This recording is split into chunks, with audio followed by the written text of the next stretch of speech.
ಎಲ್ರಿಗೂ ನಮಸ್ಕಾರ. ನಮ್ಮ ಅಡುಗೆ ಚಾನೆಲ್ಗೆ ಸ್ವಾಗತ.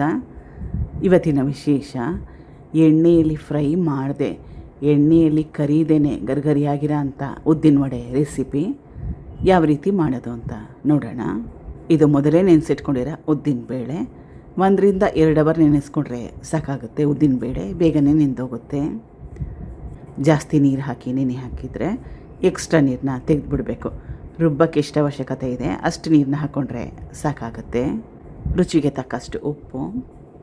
ಮುಚ್ಚಳನ ಮುಚ್ಚಿ ಚೆನ್ನಾಗಿ ನುಣ್ಣಗೆ ರುಬ್ಕೋಬೇಕು. ರುಬ್ಕೊಂಡಿದ್ದಾಗಿದೆ. ಬಟ್ಲಿಗೆ ಸೇರಿಸ್ಕೊಳ್ತಾ ಇದ್ದೀನಿ.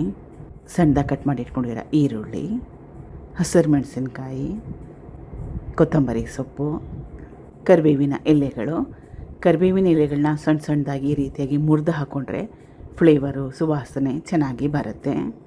ಇಷ್ಟ ಇದ್ದರೆ ಇದಕ್ಕೆ ಸ್ವಲ್ಪ ಈನೋ ಪೌಡರ್ ಅಥವಾ ಅಡುಗೆ ಸೋಡಾನ ಸೇರಿಸ್ಕೋಬೋದು. ನಾನೇನು ಹಾಕ್ಕೊಳ್ತಾ ಇಲ್ಲ. ಚೆನ್ನಾಗಿ ಈ ರೀತಿಯಾಗಿ ಒಂದು 5 ನಿಮಿಷ ಕಲಿಸ್ಕೊಂಡ್ರೆ ಹಿಟ್ಟು ಹಗುರ ಆಗುತ್ತೆ.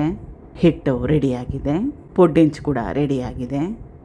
ಕೈಯಲ್ಲಿ ಎತ್ತಾಕಬೇಕು. ಆ ರೀತಿಯಾಗಿ ಆ ಕನ್ಸಿಸ್ಟೆನ್ಸಿಯಲ್ಲಿ ಕಲಿಸ್ಕೋಬೇಕು. ಚೆನ್ನಾಗಿ ಕ್ರಿಸ್ಪಿ ಆಗಬೇಕು. ಬಣ್ಣ ಚೆನ್ನಾಗಿ ಬರಬೇಕು. ಆ ರೀತಿ ಆಗೋವರೆಗೂ ತಿರುವಾಗ್ತಾ ಎಲ್ಲ ಕಡೆ ಚೆನ್ನಾಗಿ ಬೇಯಿಸ್ಕೋಬೇಕು.